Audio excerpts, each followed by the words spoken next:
জীবনটা এই ধরনের, আজকে আপনারা বেঁচে আছেন, কালকে চলে যাবেন, তাহলে পরিবর্তনটা কি হবে? একটা দারুণ কথা আপনাদেরকে বলি।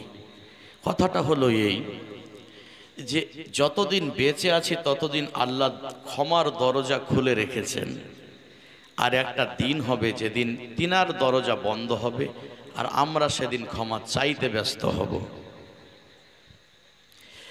আল্লামা শেখ সাদী রহমতুল্লাহ আলাইহি তিনি তিনার মসনবিতে দিচ্ছেন, একজন আল্লাহওয়ালা ফকির দরবেশ বাজারের মধ্যে বসে বসে কাঁদছে। পথিক একজন যাচ্ছিল, জিজ্ঞেস করে, ও ভাই কাঁদেন কেন? আল্লাহর বন্ধু, ও গো আল্লাহর ওলি, আপনি কাঁদছেন কেন? বলে, আমাকে রাত্রি তাহাজ্জুদের নামাজ পড়ে যখন আমি মুরাকাবা মুশাহিদা করছিলাম, আল্লাহ পাক সুবহানাহু ওয়া তাআলা আমাকে ইলহাম করে বলছেন যে তোমার এলাকায় একজন সবথেকে নিকৃষ্ট মদখোর পাপী আছে, আমি আল্লাহ আমার রহমত বলছে তাকে আমি ক্ষমা করব। তুমি সকাল হলে তার কাছে যাও, বাজারে মদ খেয়ে পড়ে আছে, ওকে গিয়ে বলো, তার কানে কানে গিয়ে বলো সে যেন তওবা করে, আমি আল্লাহ তাকে ক্ষমা করার জন্য ব্যাকুল হয়ে আছি।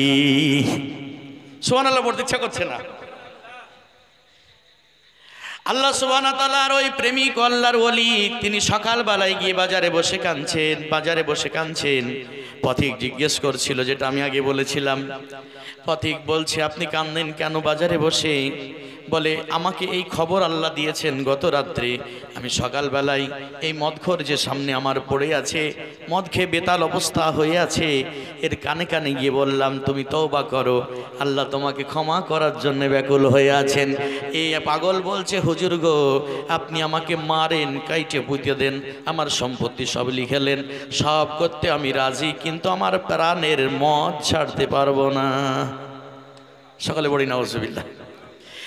ও আল্লাহর বান্দা, তাই এই কারণে কাঁদছি, হায়রে হতভাগা পোড়া কপাল তোর মওলা তোকে ক্ষমা করার জন্য আমার মতো পাগলকে দিয়ে মেসেজ পাঠালেন, আর তুই তার ডাকে সাড়া দিলি না। তুই কত না কপাল পোড়া, তার ভাগ্যের দিকে তাকিয়ে আমি তার গিয়ে কাঁদছি। বুঝতে পারছেন? পথিক চলে গেল। সন্ধ্যাবেলায় পথিক ওই রাস্তা দিয়ে ফিরছে, রাস্তার ধারে কবরস্থান, যেখানে মানুষজন মুসলমানেরা কবর দেয়, এরকম কবরস্থানের মাঝখানে ওই আল্লাহর বন্ধু বসে কাঁদছেন। পথিক জিজ্ঞেস করে, বাজারে বসে সকালে কাঁদতে দেখলাম, সন্ধ্যাবেলায় কবরস্থানে কাঁদেন কেন? ওখানকার ঘটনা না হয় বুঝেছিলাম, এখানে আবার মরা মানুষের কাছে কাঁদেন কেন?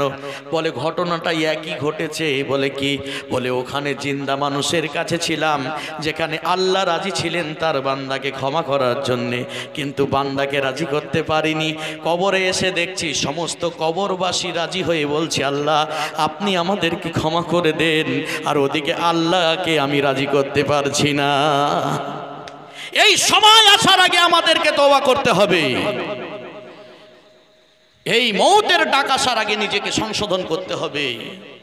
মৌত আসার পরে আমার নামে 40 খানা দিয়ে হুজুরের পেটে খাবার যেতে পারে, আল্লাহর বান্দারা খেয়ে উপকৃত হতে পারে, অন্য মুমিন মুসলমানের রুহে মাগফিরাতের দোয়া পৌঁছাতে পারে, কিন্তু বেঈমান অবস্থায় যদি ইন্তিকাল করে যায়, আমার কবরে বসে 40 কেন 1040 করার পরে আমার কবরে পৌঁছাবে না।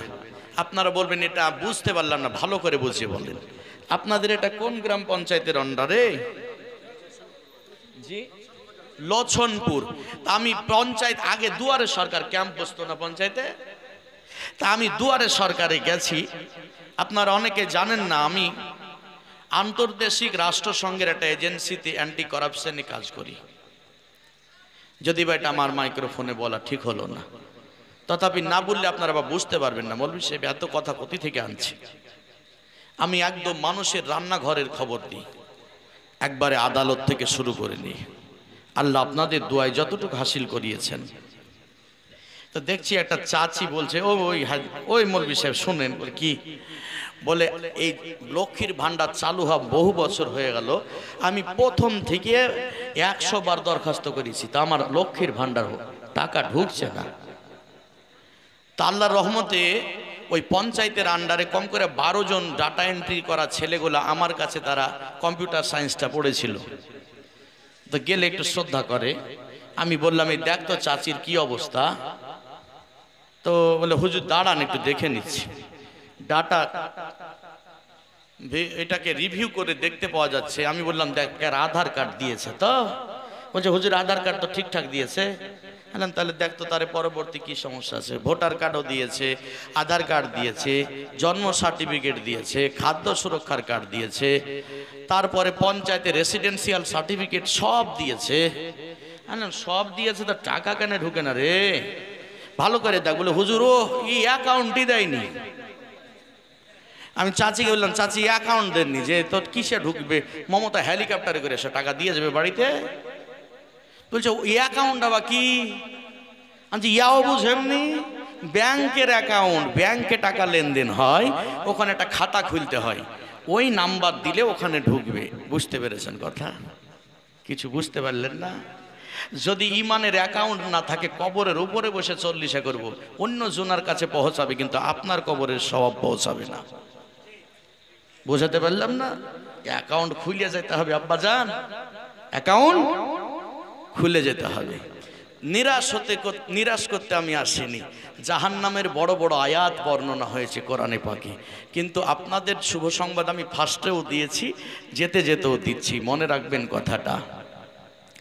হযরতে মুসা আলাইহিস সালাতু তাসলিম তিনার একটি ঘটনা আল্লাহ পাক কোরআনে পাকের মধ্যে এনে তিনার হাবিবকে বলছেন, বিসমিল্লাহির রহমানির রহিম, নাহনু নাকুসু আলাইকা হাসানাল কসাসি বিমা আওহাইনা ইলাইকা হাযাল কুরআন।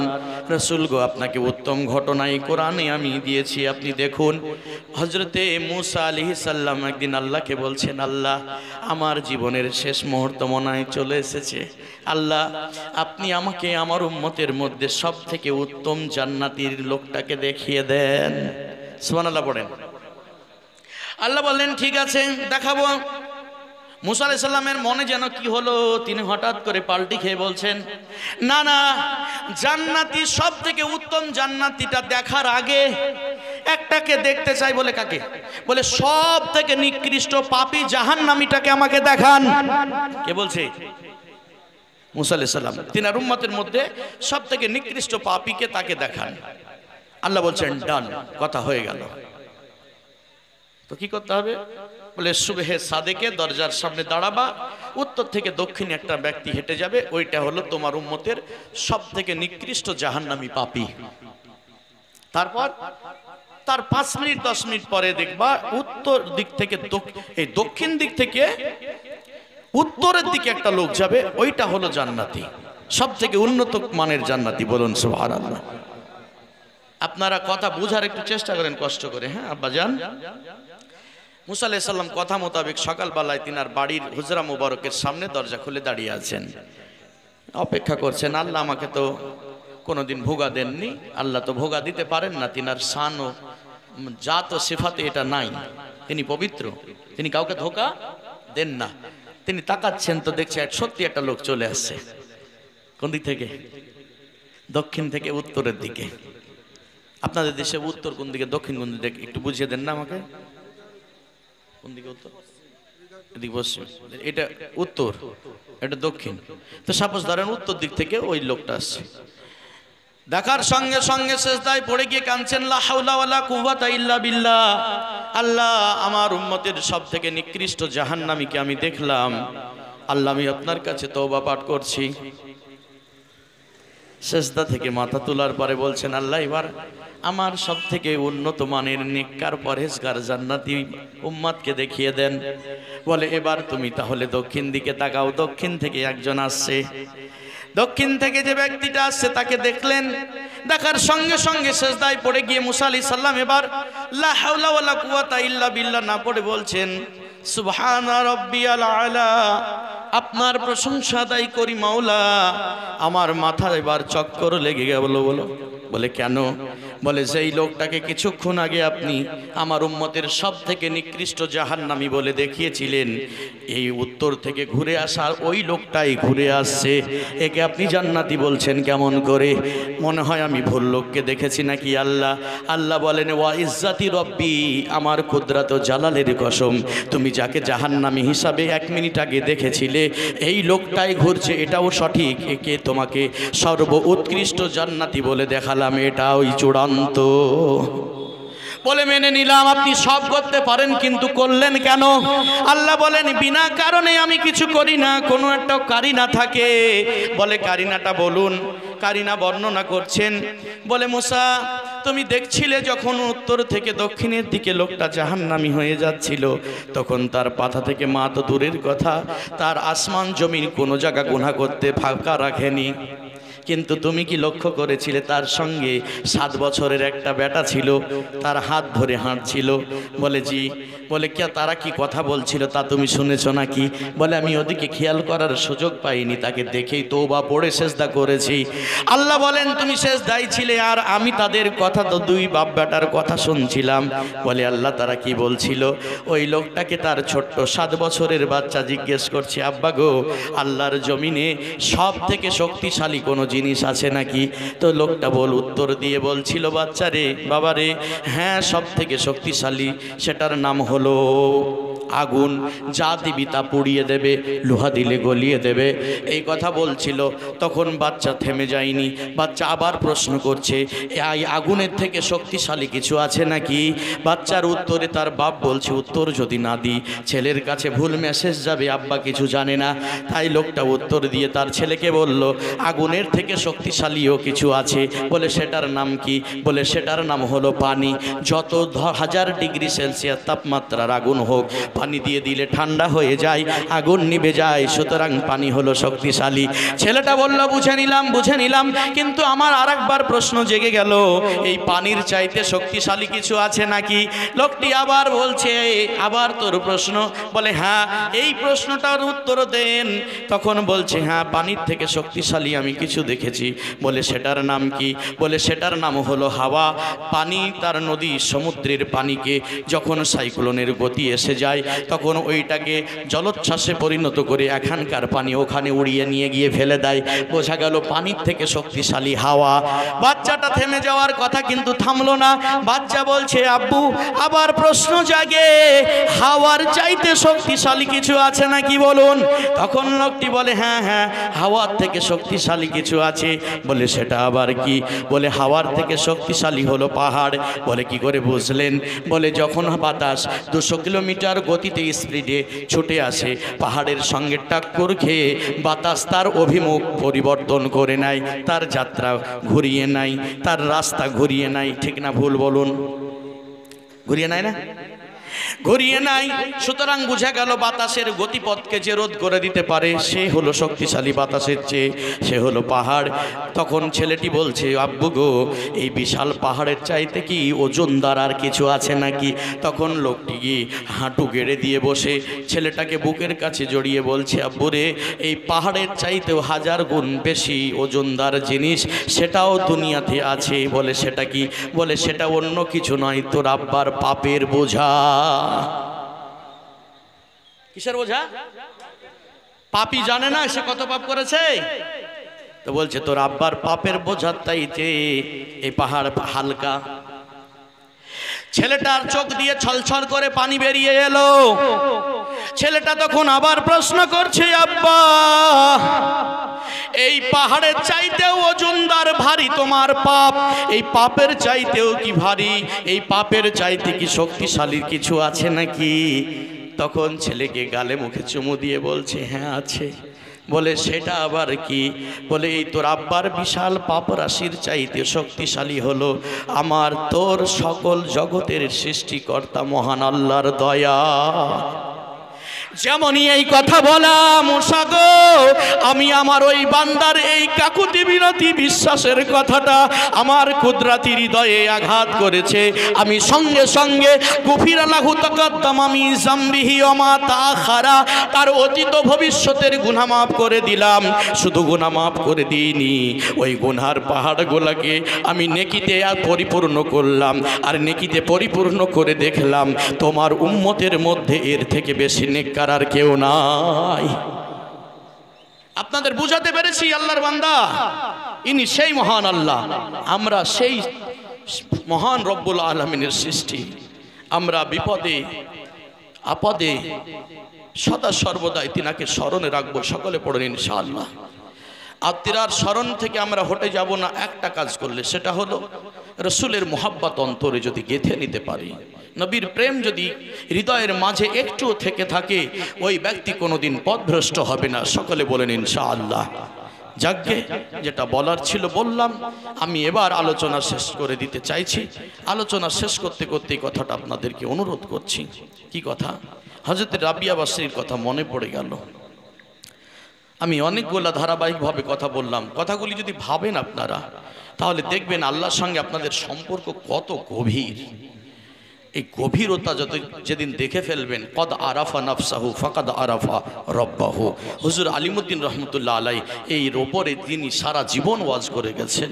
তিনি এই কথা বলতেন, মানুষ যেদিন মানুষ হবে, মানুষ সেদিন খোদা পাবে, নইলে পশু হয়ে মারা যাবে। কোরআন পাকে বলে মানুষ, আমরা মানুষ হওয়ার চেষ্টা করি। আর মানুষ হতে গেলে নিজেকে নিয়ে কালচার করতে হবে, আমি কে, কোথা থেকে এসেছি, ইত্যাদি ইত্যাদি। তো যেতে যেতে একটা সুন্দর কথা বলে আমি দোয়া করে দেব। আল্লাহর বান্দা, আপনারা আল্লাহ সম্পর্কে যে কনসেপ্ট আপনাদেরকে দিলাম, আপনারা কি এটা বুঝতে পেরেছেন? আমি এখন দোয়া করব না, আর সম্ভব না আব্বাজান, কারণ শুনছেন সবই বুঝতে পারছি, কিন্তু আমার এনার্জি ফেল করছে। কি কারণে করছে এটা আমি বুঝবো, হুজুর বুঝতে পারছেন, আপনারা হয়তো বুঝবেন, আপনারা দর্শক শ্রোতা। আমার এনার্জি ফেল কোথায় করছে আমি বুঝতে পারছি, যিনারা স্টেজে থাকেন তিনারা বুঝতে পারছেন। আল্লাহর বান্দা, যেতে যেতে দোয়ার সময় একটা কথা আপনাকে বলছি। আল্লাহ সুবহানাহু ওয়া তাআলার বান্দা আমরা। হযরতে হাসান বাসরী আর রাবিয়া বাসরী নাম শুনেছেন? কোনোদিন শোনেননি? এই হুজুরেরা বলেছেন, নিশ্চয় বলেছেন। একজন মহান তাপসীর নাম রাবিয়া বাসরী, আর একজন মহান তাপসের নাম হাসান বাসরী। আল্লাহর প্রেমে যিনারা বিভোর হয়েছিলেন, তাই তো কবি নজরুল লিখেছিলেন, কোনো একটি মুহূর্তে খোদারি প্রেমে শরাব পিয়ে বেহুশ হয়ে রই পড়ে হায়। এ আল্লাহর বান্দা, আপনাদেরকে কি করে আমি বুঝাই? খুব উঁচু ক্লাসের কথাকে সহজ করে আপনাদেরকে একবারে মিক্সচার করে গুলে খাইয়ে দিয়ে গেলাম। যদি আল্লাহ সম্পর্কে যা বললাম এতটুকু বিশ্বাস যদি এনে ফেলতে পারেন, আমার বিশ্বাস আপনাদেরকে জাহান্নামে ফেলা সম্ভব হবে না। আল্লাহ আপনাদের প্রতি অবশ্যই দয়া করবেন। সকলে বলুন ইনশাআল্লাহ। হযরত রাবিয়া বাসরী বলেন, রাত্রি 12টার সময় আমি আমার বাড়ি থেকে বেরিয়ে যাচ্ছিলাম। হঠাৎ করে আমার উস্তাদ হাসান বাসরীর বাড়ির পাশ দিয়ে যাচ্ছি। হাত থেকে গুমরে কান্নার আওয়াজ আসছিল। গভীর রজনীতে মুসাল্লা পেড়ে তাহাজ্জুদের নামাজ পড়ে হযরতে হাসান বাসরী বলছেন, আল্লাহ গো, আপনার জন্য সাজদা রুকু যা কিছু করেছি আল্লাহ, এর বিনিময়ে শুধু আপনার রেজামন্দি চাই, আপনি আমার প্রতি রাজি হয়ে যান। জোরে বলুন আমিন। হাসান বাসরীটা কে ছিলেন? রাবিয়া বাসরীর শিক্ষক। রাবিয়া বাসরী বলছেন যে আমি 1 ঘন্টা দাঁড়িয়ে থাকলাম, ওনার দোয়া একটাই জপে যাচ্ছেন, আল্লাহ আপনি আমার উপর রাজি হয়ে যান। তা আমার বিরক্ত হয়ে গেল, আর কিছু চাহা তা না করিয়ে শুধু বলছে রাজি হইয়া যান, রাজি হইয়া যান। তা আমি নিজেকে কন্ট্রোল করতে না পেরে ঘরের ভিতরে ঢুকে গেলাম। ঢুকে গিয়ে বলছি, এই হুজুর আপনি হাত নামান তো। কি 1 ঘন্টা ধরে একটাই দোয়া মুখস্থ করিয়েছেন, রাজি হয়ে যান, রাজি হয়ে যান। বলে তাতে তোমার সমস্যা কি? তুমি আপন জায়গায় যাও। বলে আমার সমস্যা আছে। বলে কি? বলে আপনি আল্লাহর উপরে আগে রাজি হয়ে দেখান, তারপর আমি সহ দোয়া করব আপনার উপরে যেন আল্লাহ রাজি হয়ে যায়। কথা বুঝতে পেরেছেন আপনারা? বুঝতে পারেননি? অত সহজ কথা নয়, এটা খুব গভীর কথা। একটু হৃদয়ের দিকে তাকিয়ে বলেন, বুঝতে পেরেছেন? পারেননি? তিনি বলছেন আপনি আল্লাহকে কি এমন দিয়েছেন যে আল্লাহকে রাজি হতে বলেছেন, কিন্তু আল্লাহ আপনাকে কি দেননি, কোনটা বাকি রেখেছেন? এত কিছু দেওয়ার পরে আপনি হঠাৎ করে যদি এখন জ্বরে আক্রান্ত হয়ে মাথায় যন্ত্রণা শুরু হয়, তখন বলেন আল্লাহ আপনার দুনিয়ায় এত লোক থাকলেও পরে আপনি আমাকে এত অসুখ দিলেন কেন? তার মানে আপনি আল্লাহর ওপর রাজি হতে পারেননি। তা আল্লাহ এত কিছু দিয়েছেন, তারপরে আপনি প্রথম রাজি হয়ে দেখান, তারপরে আল্লাহ রাজি হওয়ার ব্যাপারটা পরে ভাবছি। সুবহানাল্লাহ পড়তে ইচ্ছা করে না আপনাদের? তা আল্লাহর বান্দা, আমরা আল্লাহ পাকের উপরে রাজি, এই কথা প্রথম বলুন। বলুন আমরা আল্লাহ সুবহানাহু ওয়া তাআলার উপরে রাজি আছি। আমার সঙ্গে সঙ্গে বলুন আমার নবী মুস্তাফা সাল্লাল্লাহু আলাইহি সাল্লাম যেটা বলতেন, রাদিতু বিল্লাহি রাব্বাও ওয়া বিল ইসলাম দীনা। আর হুজুর এটা বলতেন না, এটা আমরা বলবো, আমরা উম্মত, অবি মুহাম্মদ সাল্লাল্লাহু আলাইহি সাল্লাম নবিয়্যা ওয়া রাসূলা। বলুন রাদিতু বিল্লাহি রাব্বাও ওয়া বিল ইসলাম দীনা অবি মুহাম্মদ সাল্লাল্লাহু আলাইহি সাল্লাম নবিয়্যা ওয়া রাসূলা। আমরা আল্লাহকে পেয়ে খুশি হয়েছি, আল্লাহর প্রতিটি সিদ্ধান্তে রাজি হয়েছি। দোয়া করব আল্লাহর কাছে আপনি আমাদেরকে আপনার সিদ্ধান্তে রাজি থাকার তৌফিক দেন। বলুন আমিন। আপনি নিশ্চয় আমাদের উত্তম পরিকল্পনাকারী। আমরা জানি না আমাদের কিসে ভালো কিসে মন্দ। মাওলা রে, আমাদের জন্য তুমি সব থেকে বড় অভিভাবক, তুমি আমাদের গার্জেন। আল্লাহ কিসে আমরা ভালো থাকবো তুমি সেটা আমাদের জন্য করো। সকলে পড়ুন আমিন। দোয়ার সময় একটা জিনিস আপনাদেরকে বলি, আপনাদের বাড়িতে বউ আছে? কে কে বিয়ে করেননি? এর মধ্যে বিয়ে না করা লোক আছে? ওই ছেলেটা আছে না? তো বউ আছে না, স্ত্রী আছে না? স্ত্রী বউ বলে বৌমাও হয়ে যায়, তাই না? তার জন্য বুঝতে, স্ত্রী আছে এরকম লোক সবাই না। তা আপনাদের স্ত্রীকে দিয়ে বললে রাগ করবেন, আমি আমার স্ত্রী দিয়ে ঘটনাটা বোঝাই, তাহলে আপনারা মিলিয়ে নেবেন, ঠিক আছে? সকালবেলায় সোমবারের দিন আমাকে বলছে, আজকে কি বার? তো গত সোমবারের দিন বলছে আমাকে হুজুর 500 খান টাকা দিয়েন তো নাইটি কিনবো একটা। বুঝতে পেরেছেন? তা আমি বললাম আমি গরিব মানুষ, জালসা টলসা করিয়ে যা টাকা হয় খাবার খরচে ফুরিয়ে গেছে, তো যাকে আমার ম্যানেজ হলে তুমি বড় মুখ করে চেয়েছো তোমাকে দেব বলে ফজর পড়তে গেলাম। ফজরের নামাজ পড়ে জোহরের সময় বলছে হুজুর সকালে টাকা চেয়েছিলাম 500 খান, মনে নাই আপনার? আমি দিব গো। জোহরের নামাজ পড়ে আসরের সময় বাড়িতে বাড়াচ্ছি, তখন আবার বলছে হুজুর মনে হচ্ছে পাওনা দারোয়াই করে চাহাই না। বুঝতে পেরেছেন? এক সপ্তাহ চাহাতে আমি মনে মনে ভাবলাম আমি এত পোড়া কপাল স্বামী, 500টা মাত্র টাকা চাইছে, এক সপ্তাহ ধরে আমি দিতে পারছি না। নিজের প্রতি লজ্জা ঘৃণা জেগে আমি রাগের মাথায় ওকে ধমক দিয়ে দিয়েছি। তখন ও আমার জন্য ভাত পাড়ছিল, কথা বুঝতে পারছেন? ভাত এনে দিচ্ছিল আর এক সোমবারে জোহরের সময়। তো খেতে দিতে বসে খেতে দিচ্ছে আর বলছে হুজুর মনে নেই আপনার 500টা টাকা চাইছি এক সপ্তাহ থেকে।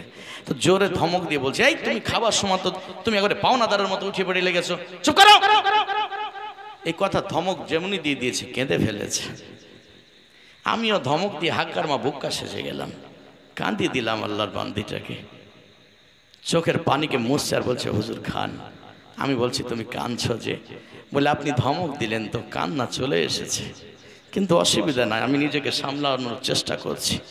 কিন্তু জানেন আপনি ধমক দেন আর মারেন, আপনি ছাড়া যে আমার দ্বিতীয় কোনো স্বামী নাই, আমি কার কাছে চাইব? আমার খাবার হলো না, খাবারটা সরিয়ে বুঝে নিলাম যাকে তুই আমাকে একটা জিনিস শিখিয়ে দিলি। কি?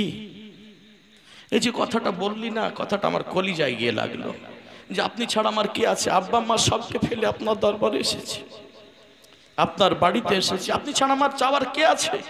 আপনি ধমক দিলেও আপনার কাছে চাইবো। তো এই কথাটা আমি যদি আমার আল্লাহকে বলি যে তুমি যদি ফিরিয়ে দাও আবার তোমার কাছে হাত পাতবো, তুমি ছাড়া আমার আর রব বলে কে আছে বলো, তাহলে আমার আল্লাহ মনে হয় দোয়া কবুল করে নেবেন।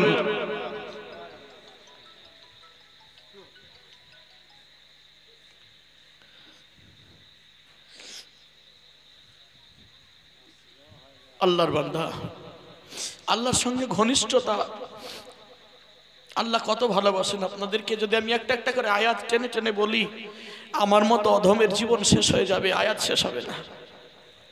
তাই বলছি যখনই বিশ্বাস রাখবেন কিছু চাইবেন খোদার কাছে, তো চাওয়ার মতো করে চাইবেন, চাওয়ার মতো করে চাইবেন। যেমন করে আমার মিসেস বা আপনার স্ত্রী এই কথাটা বলে দিয়েছে, কথাটাকে একবার ওজন করেছেন? কত বড় কথা! তো এই কথাটা যদি আপনি আল্লাহকে বলতে পারেন, আপনি ছাড়া আমার মাবুদ কে আছে বলুন? তিনি যদি গোটা নয়দা পাড়ার লোককে বাদ দিয়ে দেন তো তিনার কোটি কোটি আরো বান্দা আছে, কিন্তু আমরা তিনাকে ছাড়া আমাদের আর কি আছে? আছে। এইটুক মনের মধ্যে গেথে নিয়ে কথা বলুন আল্লাহর সঙ্গে। ইন্নাল্লাহ আলিমুম বিজাতিস সুদূর। আল্লাহ বলেন আমি আমার বান্দার অন্তরের খবর জানি। লোকের দ্বারে দ্বারে গিয়ে বলতে যাবেন না আমার অমুক হয়েছে, আমার অমুক হয়েছে, আমার তমুক হয়েছে। মানুষ আপনার দুঃখের কথা শুনে হাসবে, সাহায্য করতে পারবে না। কাকে বলবেন? কথা বললেন না কেন? আল্লাহকে বলবেন। আর আরেকটা জায়গা আল্লাহ দেখিয়ে দিয়েছেন, ইজ্জালামু আনফুসাকুম জাউকা, যদি কোন বড় অপরাধ করে ফেলিস আমার নবীর মদিনায় চলে যাস, আমার রাসূল ক্ষমা করে দিলে আমি আল্লাহ ক্ষমা করে দেব। 2023 সালের মে মাসের 12 তারিখের দিন সবজে গুম্বাদের জালি ধরে দাঁড়িয়েছিলাম।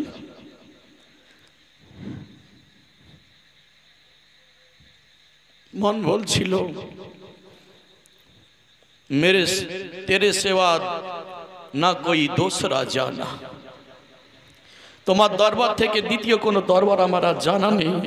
ইয়া রাসূলুল্লাহ, তোমার দরবারে অধম ফকির হাজির হয়েছে, তওবা করছি তোমার কাছে এসে। তোমার মাওলাকে তুমি বলো, তোমার রবকে তুমি বলো, পৃথিবীর উম্মতে মুস্তাফাকে যেন ক্ষমা করে দেয়। সকলে পড়ুন আমিন। मुझे भीख मांगने को तेरा वास्ता बताया। ইয়া রাসূলুল্লাহ, পৃথিবীতে কোথাও ভিক্ষা পাবো কি পাবো না আমার মনে আশা বাসনা নাই, কিন্তু কোরআন বলেছে তোমার দরবারে ভিক্ষুক তো দূরের কথা, তোমার দরবারে ইহা আপনো কা क्या कहना, ইহা গায়রু को भी খালি হাত ফিরায়া नहीं करते। হে রাসূলুল্লাহ, আপনার এখানে আপনার দুশমনেরা খালি হাতে যায় না, আপনার দাস এসেছে, আপনি কি করে খালি হাতে দিতে পারেন? মদিনাওয়ালার কাছে চাইবেন। যদি কোনো মৌলবী সাহেব বলে এটা শিরক ও বিদআত, তাকে নিয়ে বসিয়ে রেখে উনি ফোনটা করবেন, আর শুধু কোনো হাদিস নিয়ে আসবো না, কারণ হাদিস আনতে গেলে ও হাদিস ওকে কি করে বুঝাবো পড়াবো, 18 বিদ্যা লাগবে হাদিস বুঝতে গেলে। তোকে কোরআনের আয়াত দিয়ে দেখিয়ে দেব যে মুস্তাফার দরবারকে আল্লাহ চাওয়ার জন্য আমাদের দরওয়াজা বানিয়ে দিয়েছেন।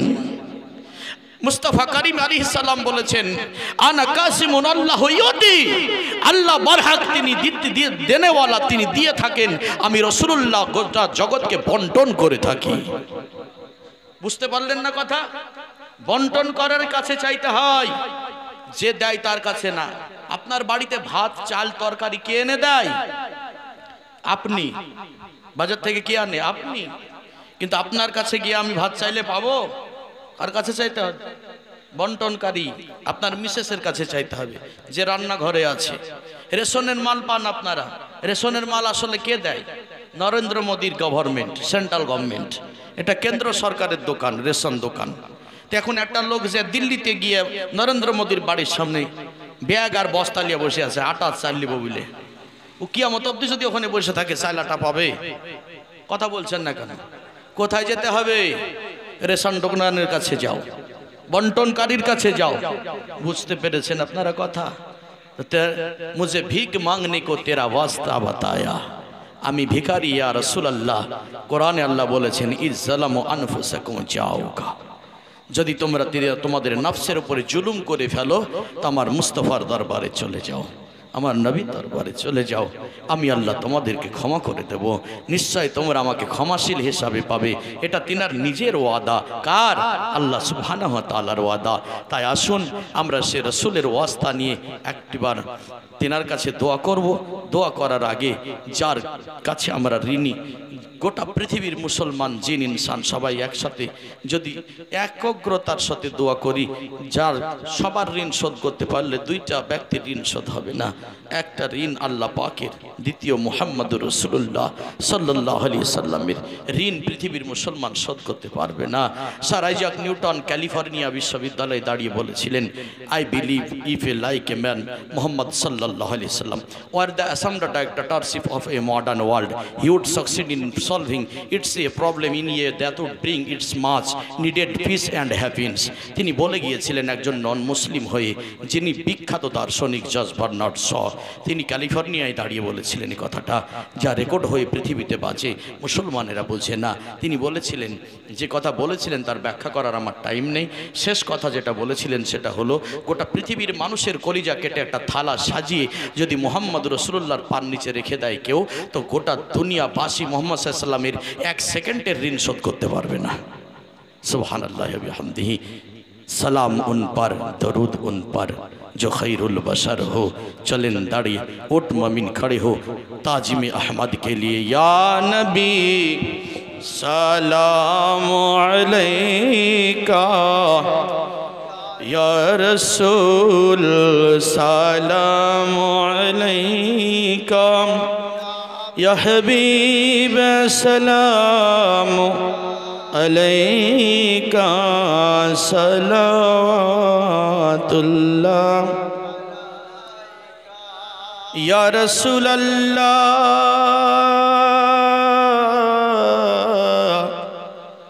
मदीनार पाने चाहिया कादीजे सालाम पड़िया দেখা দেন স্বপ্নে আসিয়া দেখিব নয়ন ভরিয়া ইয়া নবী সালাম আলাইকা ইয়া রাসূল সালাম আলাইকা ইয়া হাবিব सलाम अलैका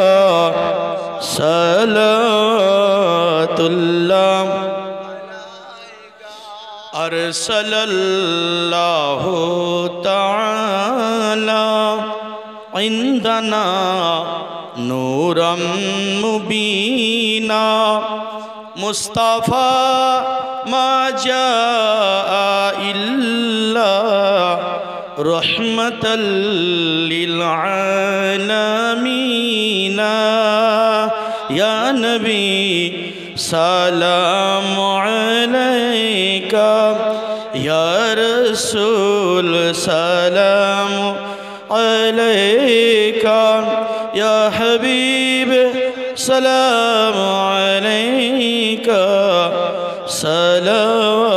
सलावतुल्लाह अलैका सलातु वस्सलाम दाइमन अलैका या रसूल अल्लाह सलातु वस्सलाम दाइमन अलैका या हबीब अल्लाह सलातु वस्सलाम दाइमन अलैका या नूरम मिन नूरिल्लाह वला आलिका व सहाबिका सय्यिदिना या रसूल अल्लाह बलगल गुलाबी